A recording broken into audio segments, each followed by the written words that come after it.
Ba-da-ba-da-bum. Hey everybody, welcome back. This is Ridicurous Rob here, and we're doing another toy review. This time we're going to do a review of the Marvel Legends, the Unbeatable Squirrel Girl by Hasbro. So we have Squirrel Girl here on the left, the horn, the mirrors that go with the scooter. It's the same scooter they got with Deadpool. We got 3 squirrels here, and the only one that I know is the one with the bow, which I believe is Tippy Toe. We have art on the side, which is a little hard because this box is so long. So I will try my best to do it like this. So as you can see, it overhangs. The artwork's really, really nice. I really dig it, and it's on both sides. At the top there. And then we have the back of it here. Squirrel Girl doesn't come with any accessories outside of what you see here with the squirrels and the scooter and everything like that. And again, this is a Marvel Legends Rider series, so I will also compare her scooter to the other Rider series vehicles that came out. I'm not really going to compare it to the other figures in the Rider series, there's no point. But I definitely will compare her with her scooters. Let's go ahead and get into it. Let's go to each one of the squirrels here. The only one that I know, I'm familiar with Squirrel Girl and I've liked her, and I really wish we would have got her original design more so than we would have got her modern design. And I know that this series of her squirrels are not the original squirrels, or at least the one that I know, which is Monkey Joe, because he died in the comics. But I believe this one here is Tippy Toe, and then we have 2 other squirrels here. I know in the Spider-Man Ultimate series, I think one was Mr. Lieberman.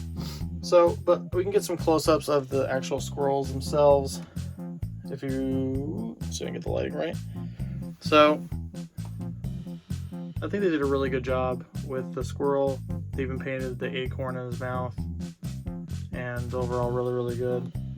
Then we have more of a sprawled out squirrel, and I thought he was very similar to the Squirrel Pool, but he's not. He's much smaller.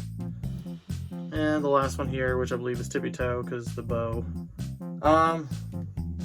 Going into the scooter here, really nice paint here. It's cast in this blue. The seat is cast in that white. This is separate piece. Separate piece attached to where the Deadpool symbol on that scooter is. But yeah, the white's painted on here. And so far mine looks pretty good. Right here you can see that didn't put enough paint there. I guess we're kind of faded out. Wheels spin really nice. There's no spring there. Turns here. And the wheel is like a kind of rubber material. And see what I was talking about? She fell over. And the rims, they're cast in white. This goes up and down just like the previous scooter. And you got these big ass exhausts again. So pretty cool. Basket's really nice. So what I could see, you can fit all the squirrels in there. The Tippy Toe in there. Let's squirrel number 2. And we'll put Mr. Lieberman, or however you want to say it, in the front. But yeah, you can fit all the squirrels in there pretty easily. I think they are way too big for her though, because I mean, if we're comparing actual size of squirrels to the size of humans, these squirrels are freakishly large. And yeah, she does not want to stand again. She just has a lot of weight on that tail. If I spread her legs a bit, which is weird to say, and then bend her a little forward, it's fine. Yeah, I pushed her legs all the way back and moved her torso forward, but she still wants to fall over. I'll have to put her against the wall. Okay, so Squirrel Girl's done really well. Again, I would have loved the classic Squirrel Girl where she had like the lines on her eyes, you know, like what I consider the classic version of her is. Or I would have liked the more wider hipped, bigger girl kind of version that they had in Marvel Rising and in the Squirrel Girl comics. I kind of like the idea of a bigger, heavier set, you know, Squirrel Girl. But yeah, she looks really good. I like a lot of her aesthetics. They cast a lot of this fur here, this gray fur. So it's not painted. This is cast. Paint right here on that gray fur there. All that's obviously cast. Jacket is cast in that dark gray. but then the browns here and here are painted on. And the tail is all cast in this brown. So yeah, like I said, it's pretty good. And then I think it looks really good just for them just casting everything instead of just painting over the same thing. Her head sculpt looks really, really nice. I do wish they kind of gave her more of her buck teeth, which she's kind of known to have. You know, she can bite through things as strong as a squirrel, even more. But it almost kind of seems like her face is photo printed. But let me double check. I mean, it's definitely machine printed. It does not look like it was hand painted. So probably something new that they're doing, but it doesn't look the same as like the photo real stuff, but it definitely looks like it's been printed on. Because the tiny lines are just way too nice. I'm also kind of blocking the light there. Lines are just way too nice. And then she got her little ears here are sculpted. This is a completely new head sculpt. They sculpted her acorn earrings and painted them too. Looks really nice. I really dig it. I really dig this figure. I just wish it wasn't so hard to make her stand. What? I feel like I gotta do this. There, now she's balanced. Totally balanced. That's how much weight the tail has. But as far as the figure, really good. Let's go ahead. I'm gonna get into articulation first since I have her out, and then I'll get into comparisons last, and then give my final thoughts. So we'll just do it that way. But yeah, boosh. Okay, guys. All right, head goes up. Oh, let me actually see. That is a little tight. Oh, it has like a divot there too. Head goes. Oh yeah, that helped me moving that thing. Head goes up about that much. Head goes down a lot. Holy jeez, she can stare at her squirrels with the lurking face of death. Arms, okay, they're both really tight, but I'm gonna try to. Yeah. As far as up as she's gonna go, and it does go around. Don't know if you guys can hear that. There's heavy detents. We don't have any swivel or anything here. Arms go past 90, which is getting better, but I still think we put double jointed elbows there. You know, swivels, hand goes up and down and rotates. Her torso here goes that much forward, which isn't much. Goes back actually quite a lot, but the tail kind of gets in the way. And this looks just to be the teenage body that they've used many times before. Her belt is loose. Kicks forward that much. Kicks out a lot. Better than Spider-Man. No back kick because of her butt. She has a hidden swivel here. She has a hidden swivel at the boot. She has a double jointed knee. She can't kick her own butt unless I really force it, but still pretty good motion. And then with her boot, she has up this much, down this much, and she has swivel there, or swivel however you guys want to see it. Here we have Squirrel Girl with 40th anniversary. I think it's 40th anniversary. My brain is dead after work today. 4th anniversary Iron Man figure, and the Marvel Legends Dr. Doom figure, which I'm happy to have both of these in my collection. I also find it funny that I finally get a Dr. Doom at the same time we get a Squirrel Girl, so little interesting.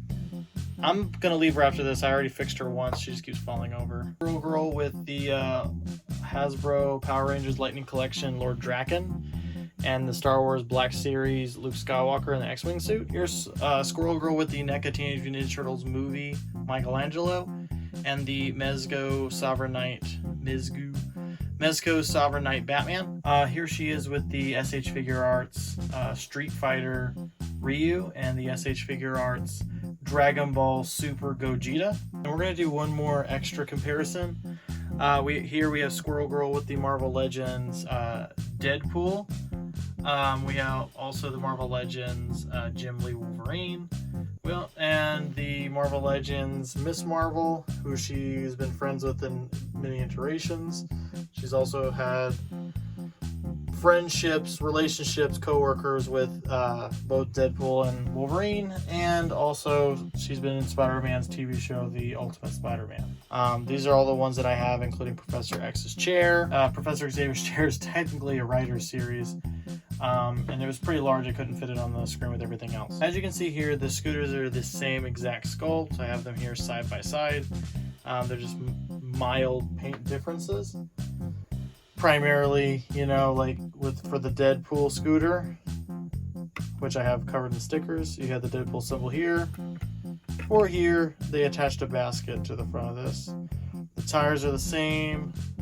All the sculpt is exactly the same, except for, like I said, the basket. And then here they have a little knob here where you could fit dog pool on. They removed that off of the Squirrel Pool one, so or Squirrel Girl. Here's the back part. You can see there, again, the same exact ones. Same sculpt, just different colors. But, I mean, I really don't mind. So, but it's pretty interesting to have, you know, scooters like this. I could definitely, like, do a shot where just some scooters, like, parked on the side instead of some motorcycles, because in some places it's pretty common, you know, to see that. So the biggest thing with Squirrel Girl was the fact that she is near impossible to put onto the scooter properly. But I think for the most part I got it to work. This kickstand is upright. It holds a bit better.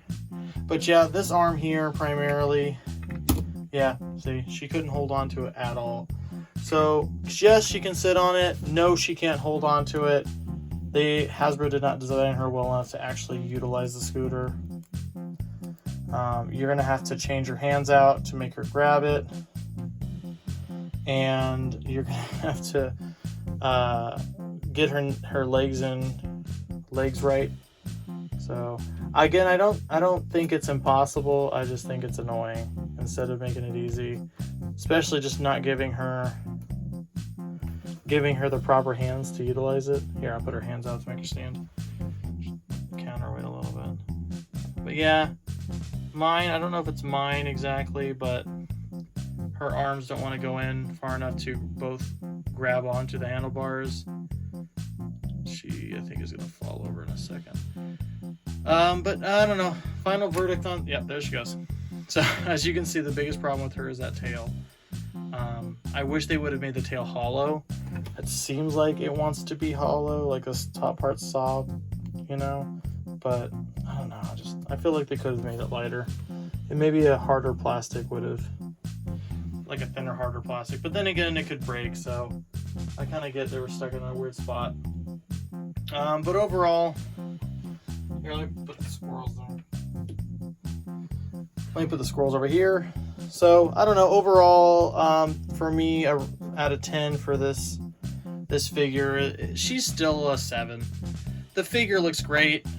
Definitely buy it if you like Squirrel Girl. Great figure. A lot of things are a pain in the ass with her. The fact that she doesn't fit on the well-designed, you know, scooter. Her tail makes it near impossible for her to stand. She doesn't come with any accessories or other hands. Kind of annoying. So yeah, definitely solid 7 out of 10. Objectively, since I really like Squirrel Girl, I would give her like an 8 out of 10. You know, so for me personally, 8 out of 10. But realistically, it's like a 7.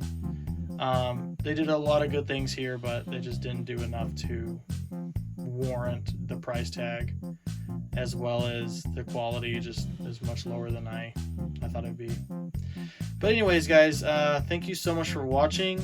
Like, subscribe, both to the YouTube and to my Patreon if you want to support the YouTube channel and everything like that. I'll be on Patreon. I'm doing, gift rewards every 6 months or so. We'll be doing more podcasts and talks. And I'm trying my best to review every figure that comes up as I get it. So, but yeah, I will definitely see you guys in the next video. And once again, thank you for watching.